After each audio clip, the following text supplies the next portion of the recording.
حضور فرماتے ہیں وہ جنت کے بالا خانوں میں سیر کرے گا اور رب اسے دیکھ کے مسکرائے گا.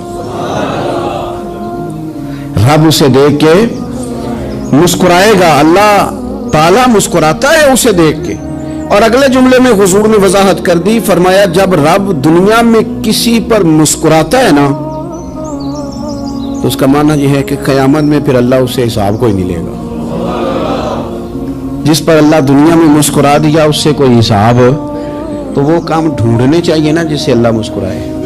ویسے کبھی ہم ایسا کرتے ہیں کہ نہیں کہ کسی کو راضی کیا جائے؟ یہ کام ہم کرتے ہیں کہ ہماری کمپنی کا جو سربراہ ہے وہ ہم سے راضی رہے, جس ادارے میں ہم پڑھاتے ہیں اس ادارے کا بڑا ہم سے راضی رہے. یہ کرتے ہیں ہم, اس کے لیے کچھ نہ کچھ ہیلے بہانے ہم کرتے ہیں. برادری, قبیلہ, علاقہ, بستی, لوگ کسی طریقے سے ہمارے ساتھ مطمئن رہیں, کرتے ہیں نا یہ سارے کام. اس میں تھوڑی مشکل بھی ہمیں آتی ہے لیکن کرتے ہیں. کیا کریں, گھر میں بھی کئی دفعہ ایسا ماحول بنانا پڑتا ہے. چلیں ایک اور میٹھی مثال دیتے ہیں, زیادہ سمجھ میں آئے گی. چھوٹا بچہ خوش رہے, آپ اس کے لیے محنت نہیں کرتے. وہ چھوٹا ہے, اس کو خوش کرنا فرض ہے ابا پہ, لیکن وہ کہتا ہے کہ میں نے موٹر سائیکل لینا ہے. چھوٹا ہے, چلا ہی نہیں پائے گا, تو ابا پھر اسے راضی کرتا ہے, کہتا ہے بیٹے چھوٹا سائیکل لے لے, چل میں تجھے اڑانے والا جہاز لے دیتا ہوں. مقصود کیا ہے کہ اس کو ناراض نہیں کرنا, یہ روئے نہ, اس کا دل نہ ٹوٹے. ہو یارو سنو نا میں کیا کہہ رہا ہوں. اگر چھوٹے بچے کے لیے وہ چیزیں ڈھونڈتے ہو, میرے ابا جی نا اپنے نواسے کے لیے کھلونا لے کے آئے تو بچہ بڑا ہی کھیلا, تو ابا جی کہنے لگے لو پیسے پورے ہو گئے میرے. بچے کو پسند بڑا ہے نا, پیسے پورے کر چھڑے نے, دیکھو نا جی کتنا اس کو راضی ہوا ہے. تو انسان کیا کرتا ہے کہ کوشش کرتا ہے چھوٹا بچہ بھی ناراض نہ ہو, تو وہ چیزیں وہ ڈھونڈتا ہے کہ اس کو کیا پسند ہے, چاکلیٹ لے جاؤں, فلاں چیز لے جاؤں, آئس کریم لے جاؤں. تو ایک بچے کے لیے, گھر کے لیے, سربراہ کے لیے اتنی محنت کرتے ہو, تو وہ کام بھی ہمیں ڈھونڈ کے تلاش کرنے چاہیے نا جس سے رب راضی ہوتا ہے, اللہ راضی ہوتا ہے. بتاؤں وہ کون کون سے کام ہیں؟ نبی کریم صلی اللہ تعالی علیہ وسلم نے ارشاد فرمایا 3 لوگ ہیں جنہیں دیکھ کے رب مسکراتا ہے. یا رسول اللہ صلی اللہ علیہ وسلم وہ کون کون سے؟ تو محبوب فرمانے لگے ایک وہ بندہ ساری مخلوق سوئی ہے, آدھی رات ہے, رات کا پچھلا پہر ہے, اس نے اٹھ کے وضو کر لیا, مصلی پہ کھڑا ہو گیا خدا کی یاد میں. فرمایا اسے دیکھ کے رب مسکراتا ہے جو اس کی شان کے لائق ہے.